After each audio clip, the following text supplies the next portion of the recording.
We should be on, we should be going. I just want to see if, hopefully, we are recording and we are live. I'm going to go. I don't know who's there. We'll have to wait and see as people start to say hi. Hopefully, we have some people viewing. We're recording the session as well, so that if anybody does struggle to find the stream, we can send them the link. So I'm just going to welcome everybody. I'm hoping that they're all slowly logging on. Maybe if there is anybody that's watching, you can just say hi, so we can see if you're there. Okay, I'm just going to introduce myself so long. My name is Philippa Fabbri. I'm one of the directors at Elsen Academy, and it's an absolute pleasure and an honor to be live streaming our first ever open day. We've just celebrated our 15th Founders Day, and we did a live stream for that as well. So we're becoming quite becoming quite good at doing this kind of thing. How the session is going to work is we're going to have 30 minutes of presentation, and then we're going to have 30 minutes of Q&A. So you are very, very welcome to send your comments or your questions in the chat. The chat is on the right-hand side. As you're facing your screen, you should be able to see a chat box. And then you can send your questions to us, and we will hopefully be able to answer them within half an hour. I'm going to introduce my panel. I've got with me Mr. Mark Barclay. He's our headmaster of the school. He's going to be chatting about, I suppose, all things to do with the academics, and how we link with various organizations and educational institutions. Then I've got Tanya Cummins. You can just wave, Tanya, if you like. Tanya is our deputy and our head of the intermediate phase. So she'll be chatting. And then Caron Strydom, she's the coordinator of and manages our Learning Centre. So she's going to be chatting about the ins and outs of the Learning Centre, and yeah, it's just an absolute delight to be able to do this together. And I normally do these webinars on my own, so it's really nice to have my team with me. It makes it a little bit more fun. Yeah, so I'm going to take you back about 15 years when Elsen Academy started, and we started in our church with just 13 little children. We started with grades 1, 2, and 3 as a combined group, and then we had grade 4, 5, and 6 as a combined group. 2 teachers, an admin lady, we had a speech therapist and an occupational therapist, and we started, as I said, with just 13 little children. And then we went to grade 7, and at the end of, or towards the end of that year, the parents approached us and said, please, can't you continue? We don't really want our kids to go anywhere else. And so we then decided, all right, let's add on grade 8. And we phased in a grade 8. And before we knew it, we were phasing in grade 9, 10, 11, and we had our first matrics in grade 12 in 2012. And we had a 100% pass rate. We were very, very excited about that. And then we went on to open a vocational stream for children who were not very academically inclined and needed a more hands-on skills development approach. And so we added on a vocational department. And then in 2018, we went on and we added a learning center.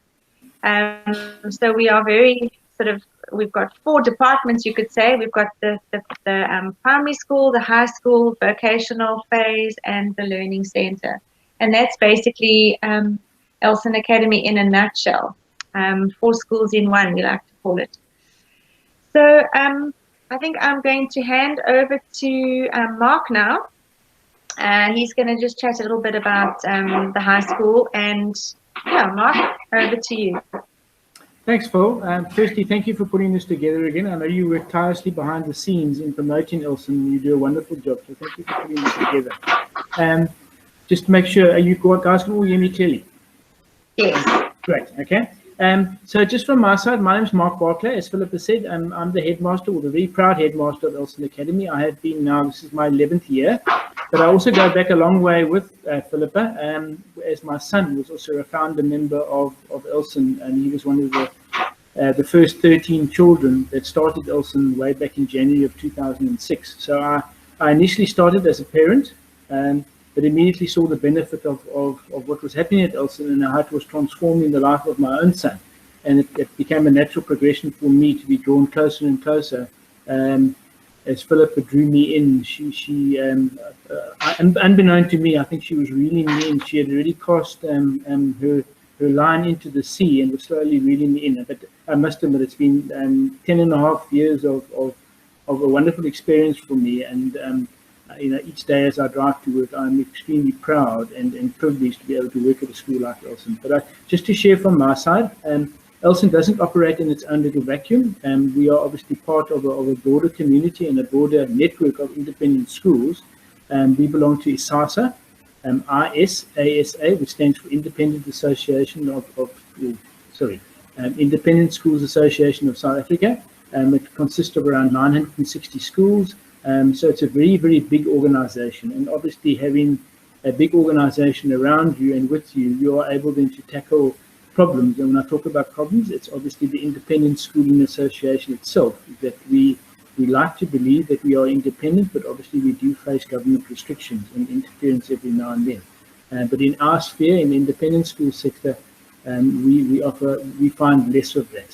So that's ISASA. Then we also, on behalf of an organization called Umuluzi, which oversees all the accreditation of independent schools.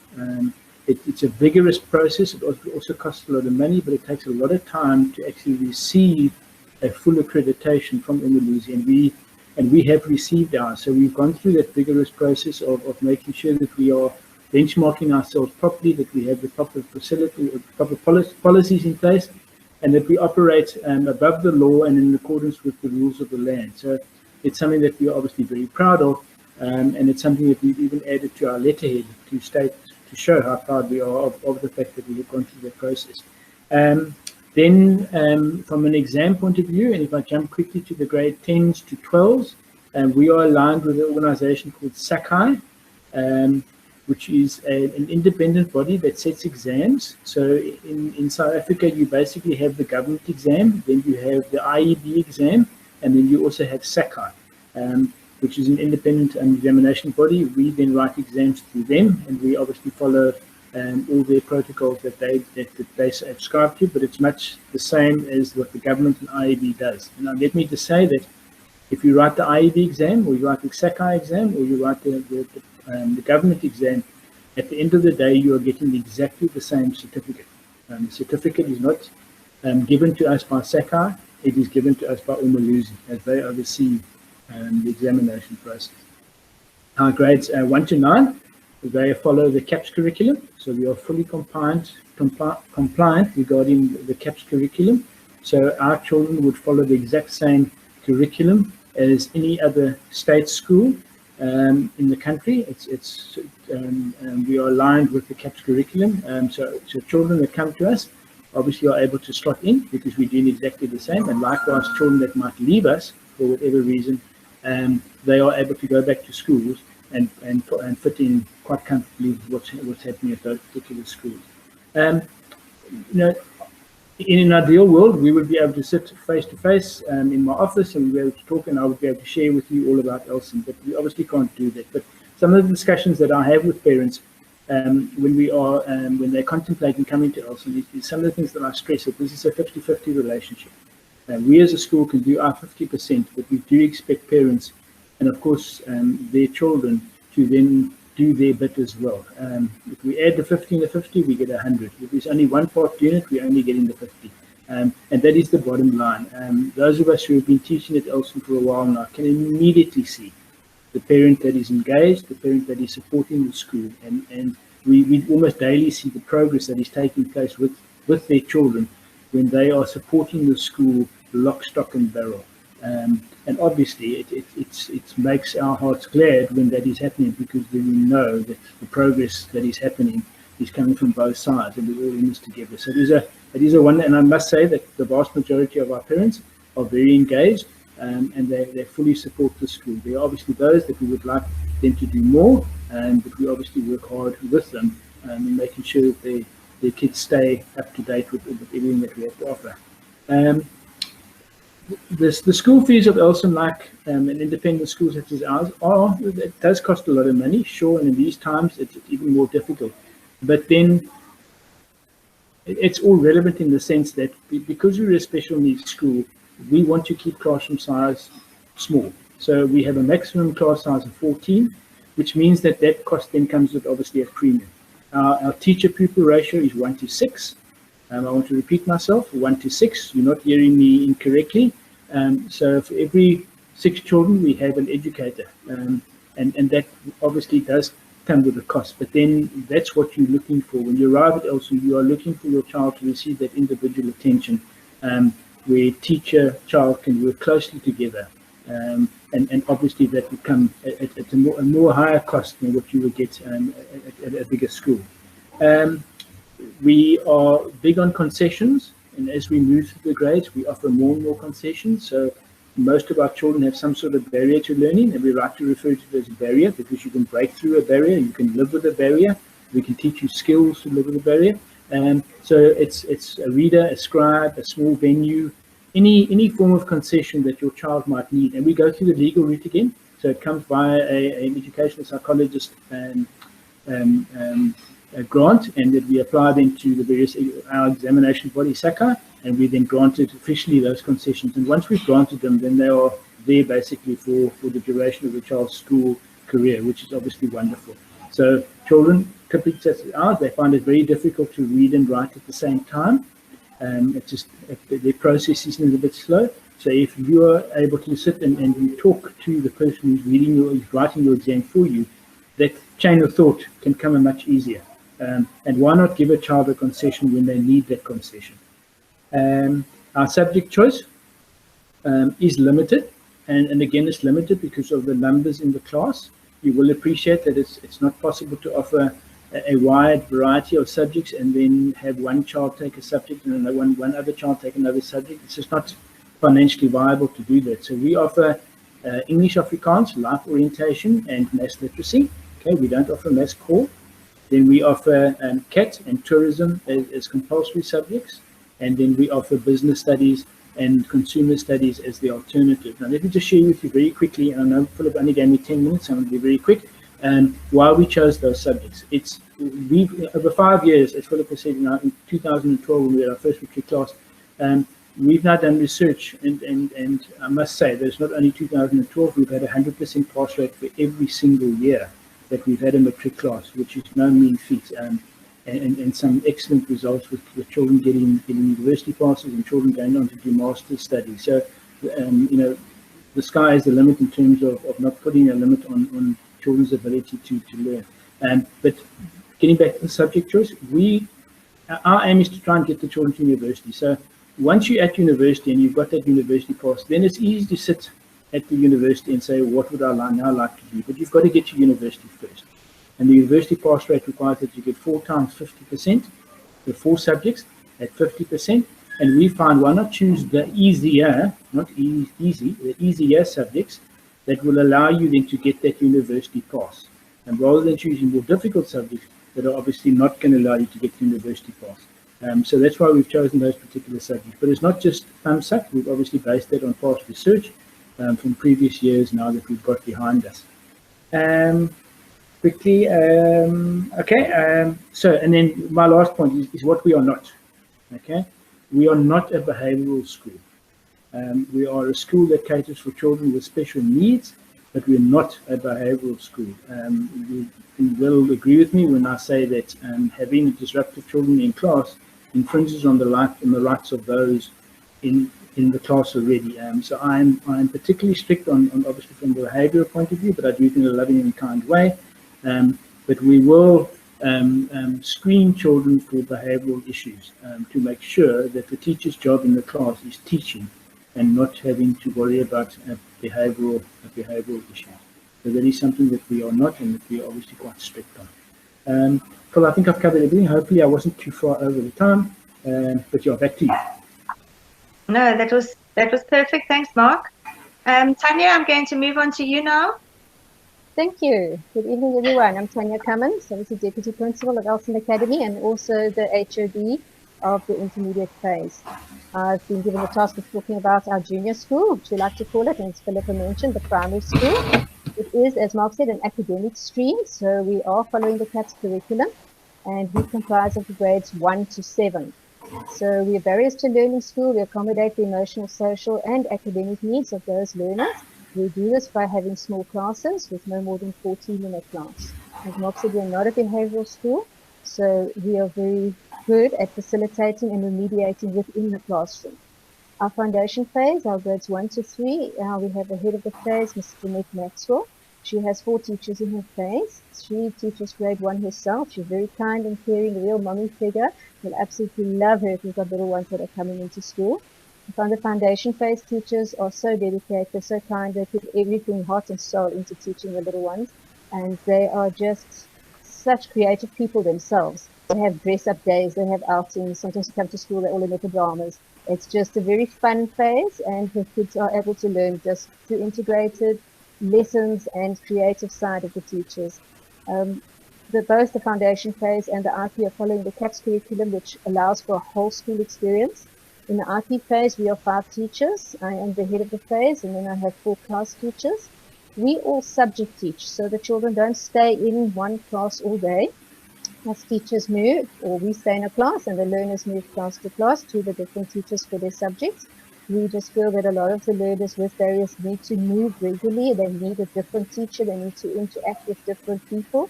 And we find that this works very well for us.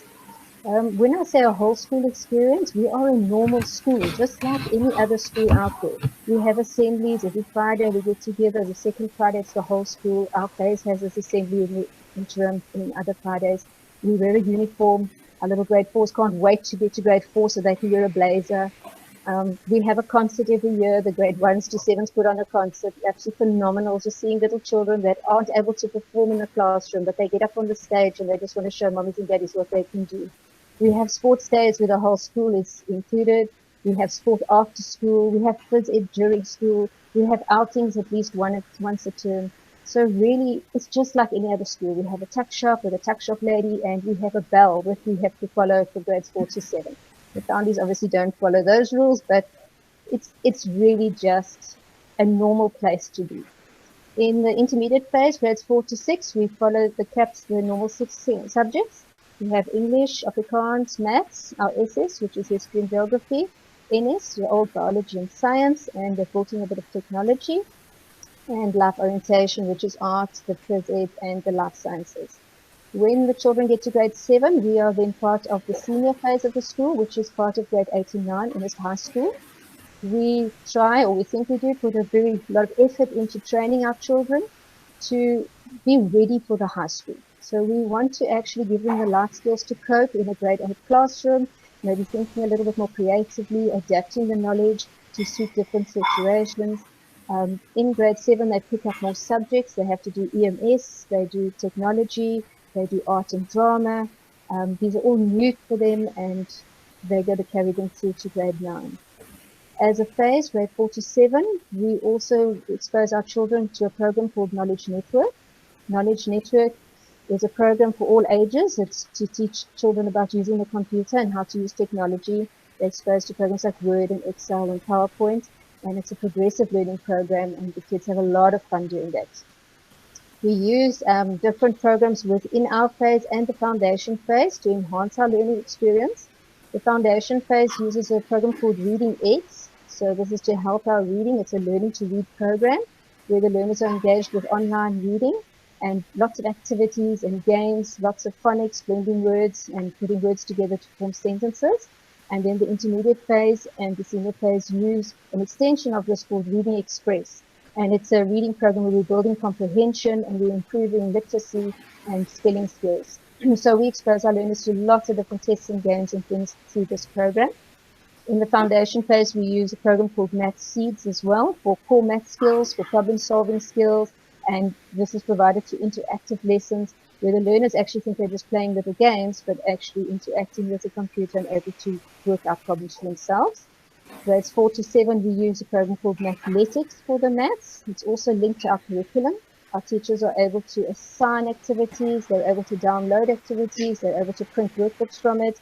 And it might look like a game and interactive, but actually a lot of learning is taking place while they're busy on that platform.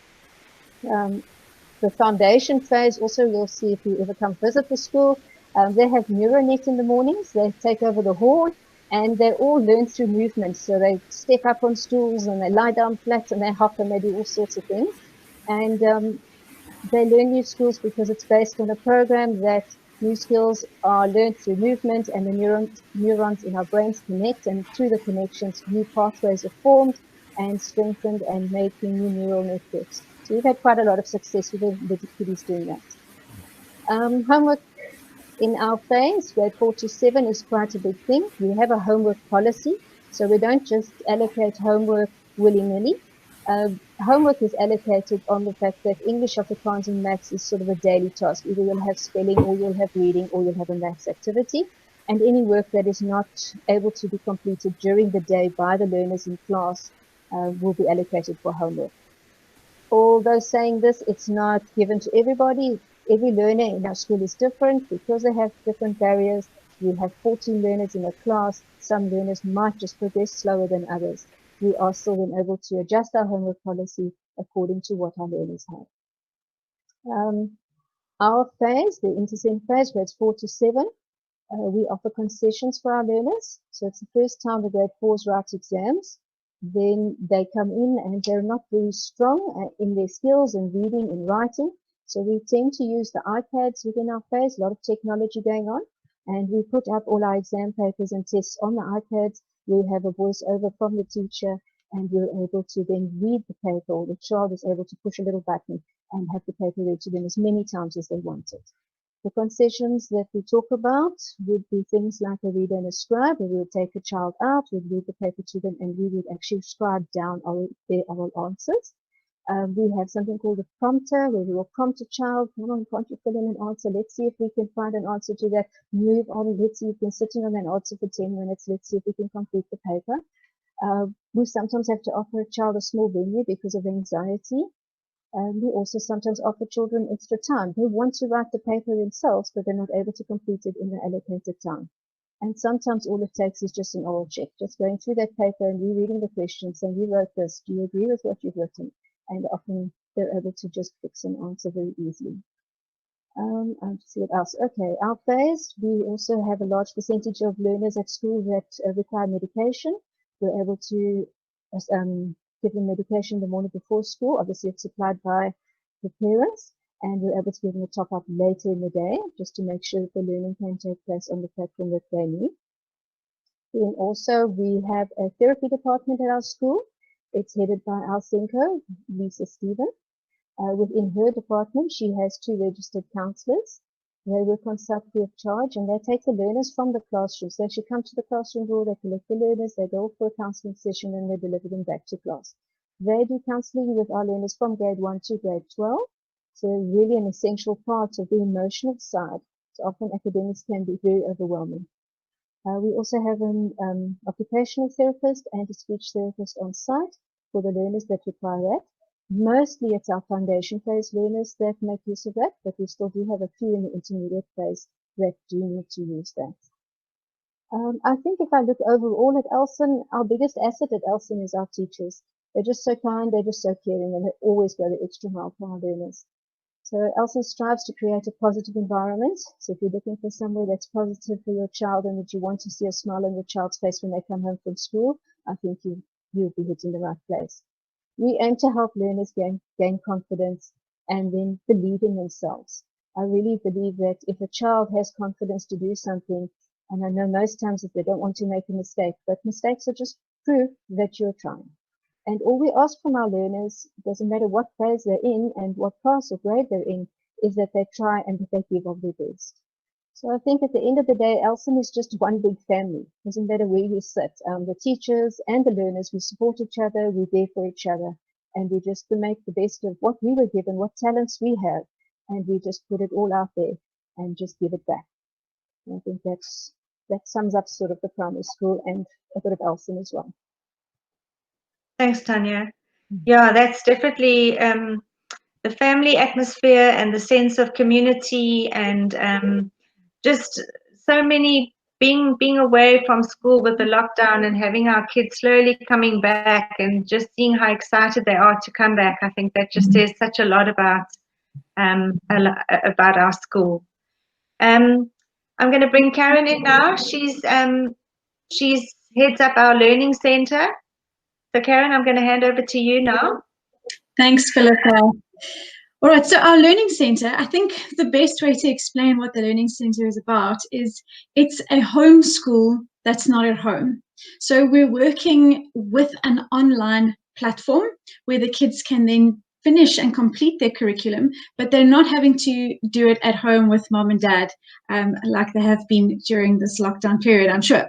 But the Learning Centre really accommodates, or I think it would accommodate really well, two types of learners. And your first type of learner is the traditional learner who really is focusing on sport. I know a lot of people who are focusing on their triathlon and they don't have the time to get to school. They're on provincial camps or all of that sort of thing. But then with the homeschooling system, they're obviously not missing out on the work because they can work remotely from wherever they are.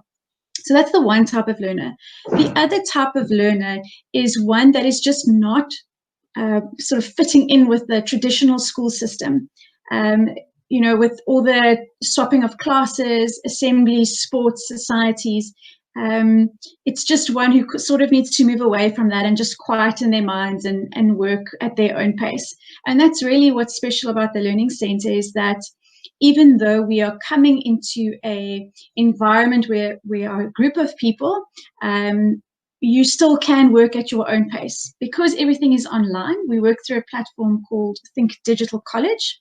So the learner still gets the matric at the end of the day, but they can decide, you know, that their minds are not quite at it with maths today, so they're going to put that on the back burner for now and focus on some other subjects, and then come back to maths maybe later. And on that topic, or on that point, we don't give our learners homework as per se, but what is important is that if the learner for some reason did have a bad day, for whatever reason, and didn't get to the maths or one of their languages, then we do say they need to go home and catch up the work there. So what's really great about the system that we're using is during this lockdown period, not one of our learners were affected negatively, apart from the fact that they were separated from us and their peers, and maybe gave mom and dad some grey hairs in the process, but their education didn't fall behind because they still had access to all their online notes, the online videos, and then that communication with myself and my colleague during this period of time. What is important to mention is that from grade 10 to 12, they obviously then also write external exams that have been moderated by Sakai. So those sorts of things, there's very little leeway in terms of submission dates, when tests are written, when exams are written. It's a national thing and has to be done accordingly. And then we handle the admin side of uploading those tests, making sure the kids get their assignments in on time. But then with our lower grades, so our youngest at the Learning Centre is in grade 4, and so from grade 4 to grade 9, we have a bit more leeway in terms of when we are going to set dates for the tests and assignments that need to be handed in. If for whatever reason the learner really has had a bad week or is behind in their work, we'll chat to them, figure out what's going on, and then we can make extensions on things. So we really are flexible from that aspect. What I am so passionate about with this Learning Centre is that it really is learner-centered, and the learner themselves must drive their education. So we are not driving from a direct instruction point of view.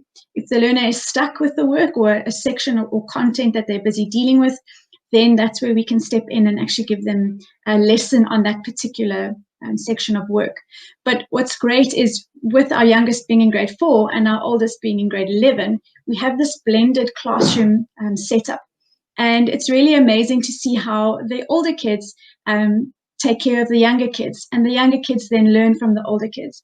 So it's this really beautiful classroom environment that we are trying to establish. And in saying classroom environment, it's anything but. We have the beautiful chapel that's been redone, where our kids are isolated. When I say isolated, they've got their desks set up nicely with their little space. We have a beautiful coffee station where the kids can get up and go and make some coffee.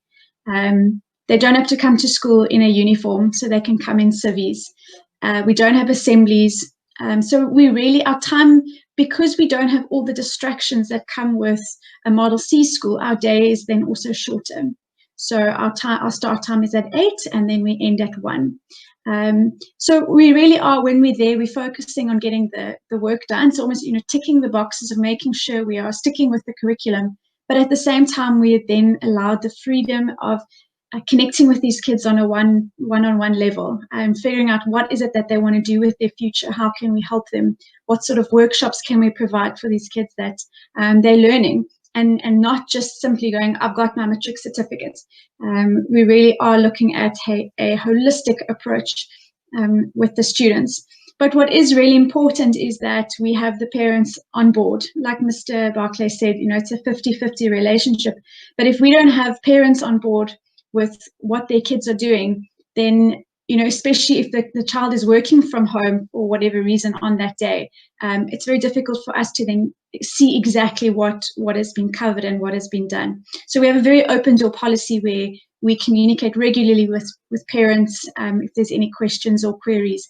We really try and help each other. It's team effort from that aspect as well. So, Phil, I think that's all from my side in terms of what the Learning Centre is about. In terms of subjects, because it's the external frame that we're using, we have all the subjects available from grade 10 to 12. So that's your visual arts, your physical sciences, your mathematics. It does offer all of the subjects, but it is important for us to, as a team, decide what is best for the learner moving forward with those subjects in order to get a university pass. Thanks, Caron. I think we also had some children that wanted to change subjects, and that's also possible, that if they're finding that they've chosen a particular subject, after the first term, if they're not enjoying it or they're finding it a bit tricky, they can also change over to another subject. That we also apply through for Think Digital College, do that for us, and as long as Sakai are aware that the subject change has occurred. But thank you so much for that. I think what we must also just, I suppose, stress is that it is a mainstream school following the CAPS curriculum. We've chosen CAPS curriculum, and all our exams from 10, 11, and 12, or from our matric exams, will be set by Sakai, and children write an external paper. The other papers are all set internally by our teachers and moderated internally as well. So we make sure that we benchmark all our papers, so that they are on grade level. Mark, did you mention the grade 10 choices for high school? Did you mention the actual subjects that they choose? Okay, and the choices, okay. I did. I think the other thing that is so great about the Learning Centre, what I wanted to mention, is that we've had a few parents who have contacted us with children who are anxious about going back to their normal school, and who are considering continuing with the homeschooling for a little bit longer. And with the Learning Centre, it makes it possible for us to be able to take on a new learner. We just pop them onto the Think Digital College platform, and then we can facilitate them sort of as remote students. So whether they are sitting in Port Elizabeth or not, we would still pop them into a Google Classroom with the other learners that we have here, and then they would be able to work remotely and continue uninterrupted with Think Digital College. Peer-to-peer learning, I think, is what Caron mentioned, and I just want to stress that as well, and just sort of what I've seen personally is how a child who possibly doesn't think that he's very good at a subject is able to teach another child that same subject of a lower grade, and that just really boosts their confidence as well, and gives them a good lift in terms of, well, I might not be great at that subject, but I'm probably a little bit better than this child, so I can certainly assist. And I think that's just a lovely thing that we see in that combined class setup, is the younger ones learning from the older ones, and almost a big brother, big sister role develops, which is lovely to see. Is there anything else that perhaps you haven't mentioned that you'd like to mention from your presentations? Just with regards to, I suppose, personal reflections or things that you are aware of, or your perceptions? We talk about the vocational phase. No. No, do you want to talk about that, Mark? Okay. So again, I'm going back in my time as a parent, and then in my initial years as the headmaster. We found that there were certain children, if I call them learners, children, who were never going to get an academic matric, or they weren't even going to get an academic grade 9. In those days, the grade 9 was deemed to be an exit year, and you could actually get a certificate and actually leave school. But because of their barriers, and their barriers were so severe, these particular children were not going to be able to achieve that milestone. So actually my own son was in that category, and when I had then arrived at Elsen, Philip and I sat down and we said, well, what do we do for these children? There must be something else that we can do for them, rather than just saying, well, I'm sorry, but you're not going to get a grade 9, you must rather just leave school. So we then designed what we now refer to as our vocational phase. So we've taken these children in collaboration with all their parents, and often it is a difficult conversation to have with parents, because you obviously want to push them as far as possible. But parents eventually realize that, hang on, my child is drowning in this academic stream. There's now emotional pressure. My child can look left and right in the classroom and see that I can't do what the other children are doing, and it starts to have a severe impact on their emotional state of mind. So we then started with the vocational phase, and it now has around 22 students in its own little phase. When I say little, it consists of 4 teachers again for 22 children, so you can see the depth and the need for those particular students. And it goes back from, I suppose, somewhere around age 9, because we want to give them the chance as long as possible to stay on the academic stream. So then the earliest they would go off is around about age 9, and then we keep them to age 19. And we now have 4 classes, and they are all grouped according to, also we try and keep them according to age, but also ability. So you could theoretically have a child who's 10 years old, but reads at an age 6 level. So just to get an idea of the severity of the barrier. And then once they get to 16, we create what we call a senior combined class, where they work through the ABET system, adult basic education training, and we focus there on every day doing numeracy and every day doing literacy, and it's most importantly is the comprehension side. When Philippa and I sat down to think about this, and she said to me, what would you like your child to do when he leaves Elsen? I said, I want him to be able to read. Not only to read, he must be able to read with understanding. And the only way that that's going to come about is that he's something that's done every single day. I sit as a proud father now because my child can read, but he reads with understanding. So I know what that senior combined class can do and how far it can push a child without having that academic pressure of, I need to pass this grade and I need to do all these subjects. It's a weight off their shoulders to know that I need to focus on these particular subjects, and actually each day I get better and better at it. What we are unable to do, again, if I had to put a negative, is obviously provide employment once they leave us. That, unfortunately, that cost to bear needs to fall back on the parents. Often parents say to me, what do I do with my child when he or she leaves Elsen? I've got to say, you've got to take it a day at a time. There will be something out there, I believe that. My own son, through trial and error again, we've managed to find something that he enjoys, and we obviously try and pursue that as far as possible. But there's no obviously guarantee for these particular children that they will be able to find employment. We have employed some of them read back into Elsen. One of them is currently one of our sports coaches. We did utilize one for a while as a teacher assistant. And yeah, but at the end of the day, we are taking the children as far as possible, and we're keeping them in, very importantly, we're keeping them in the school environment for as long as possible, rather than saying, I'm sorry, we can't cater for you, you must now leave us. You know, they come at different ages with different abilities, but for very dedicated teachers, exceptional teachers in that particular class, working with 22 children.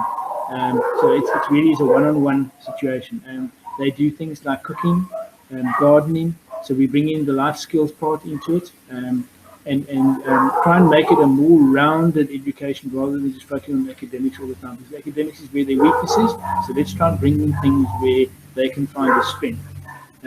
We've still got a lot to do in that particular phase, but I think what we've accomplished so far has been quite remarkable. But we would like to do so much more. We would like to bring carpentry in, electrical work in, plumbing work in, basic handyman skills, bricklaying skills, because if you can work with your hands, you can get a job one day.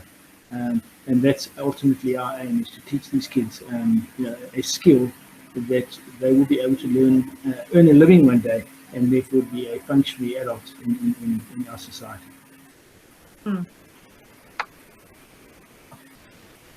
I'll unmute myself. Thanks, Mark. That was also summing that up beautifully as well.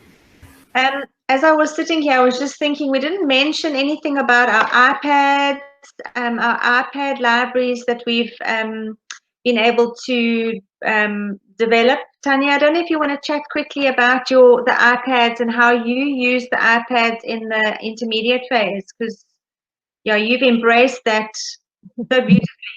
Yes, no problem. Well, in my case, we have 2 banks of iPads. That means I have 28 iPads available for our 44 learners. We don't give each child a learner, but we use them in class a lot, extensively, for the reading apps, sometimes for mathletics, but also we were working on a platform called Google Classroom. And luckily, we've been working on that already in the class when the lockdown happened. So it wasn't a huge transition for our children to step over into Google Classroom full time. So we're able to use documents, we're able to use quizzes, we're able to put in videos, and we're able to let them access it and then send documents back to us and mark work that way. So that we have, but each phase has their own bank of iPads. The high school has the foundation phase and a notification of those as well. So that was really a blessing to our school to have all these iPads and to be able to do it. Obviously, we want to grow that.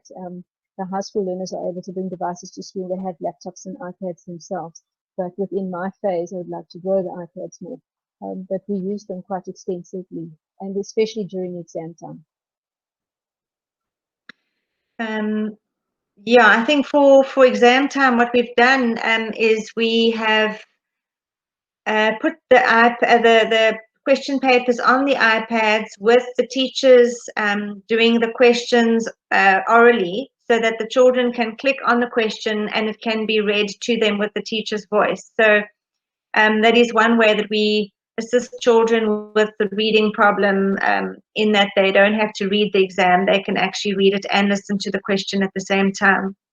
And I think with Google Classroom that we had set up, it meant that we could transition from a physical campus to a virtual campus relatively quickly. I think it took us a week to 2 weeks at the most to set up all the Google Classrooms for the high school, because they didn't obviously have their classroom set up, and the foundation phase. But intermediate phase we're running, and it was just a matter of getting those up and putting the kids in the classroom, and the teachers could deposit work there. So it's really been such an easy transition for us. We've been very, very fortunate. I think the only real challenge we had was to make sure that all our children had access to internet. But we also made sure that we were using data and trying to keep things with very low, data needed to access everything. So we didn't do live streaming per se, but we did connect with our learners via WhatsApp. and through hangouts like this every now and again. I don't know if there are any questions coming through. I am trying to click on the question box. I'm just hoping that people watching are able to send through questions. I know there are people watching, but I'm not too sure if they have access to the chat box. I don't know if that's just for the 4 of us. But Philippa, what about explaining the admission process? Yeah, I actually thought about that. I can chat about that. So if you're interested in applying for your child, what we do is you make an inquiry. In other words, you phone the office or you email through the office. And Viv is our admissions lady, and she will then send you some documents that you would complete. She chats with you extensively on the telephone or through emailing with regards to what your child needs. There's a form that we send out that you then fill in, and we set up an initial interview where you come along. You could do a walk through the school or a tour with Viv. Your child is welcome to come along to that as well. And then there's an opportunity for questions, and it's really just a meet and greet so that you can show the campus. We can show you the campus and go through our facilities. Following that, we then set up an interview with the phase head of the class that your child has been applying for.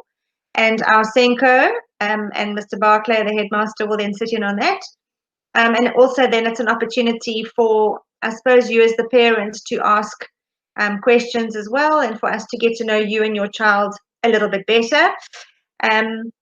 And obviously, once that's over, we then invite your child for a visit. And obviously now with the lockdown, that might not always be possible, but we can certainly have your child come in and for the first month just be part of the class, or even 2 weeks might be time enough for us to get to know your child, for you to get to know us, to ask them every day, how was school, what did you enjoy, did you make friends with anybody, what's the work like, how's ma'am, how is she friendly, all those sort of questions that you'd love to ask.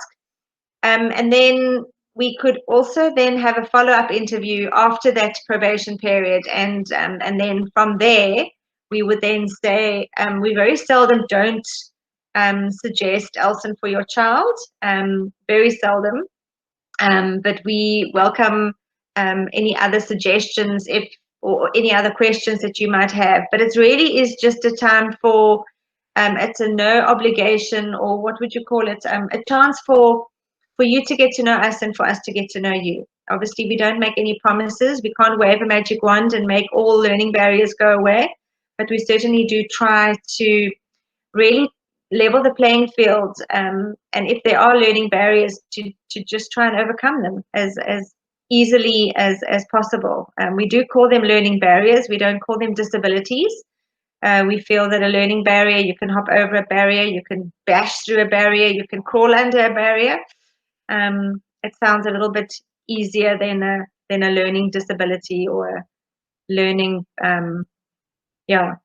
So I think the other thing I wanted to say, that we are recording this, and what I would love to be able to do is then send this out, and you are welcome to share this with anybody else who might be interested, because we obviously this is something that we've only just done. This is the first one we've done, but maybe we would like to do another series next month. We'll see how it goes. Before we close off, is there anything else to add? Anybody want to finish off one final word from each one of you? A final word. Tanya, I'm going to start with you. We'll leave Mr. Barclay for last.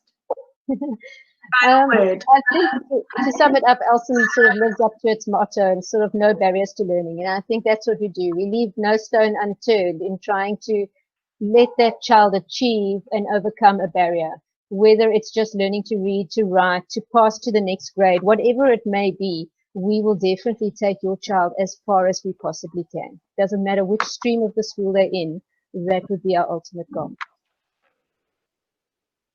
Yep. Caron, what would you like to end off with? I think it's important to mention that this Learning Centre has only been around for 2 and a bit years, so it really is still very much a baby, and we are learning many things that need to happen, or learning about many things that need to happen as we are moving forward. But I'm so excited about what the Learning Centre has to offer in terms of really developing this well-rounded learner or human being back into society. And we also have really good coffee. I'm really lucky that my students have good taste in coffee. So that's always a positive and a plus. Excellent. Thank you so much, Caron. Mark, what would you like to finish off with?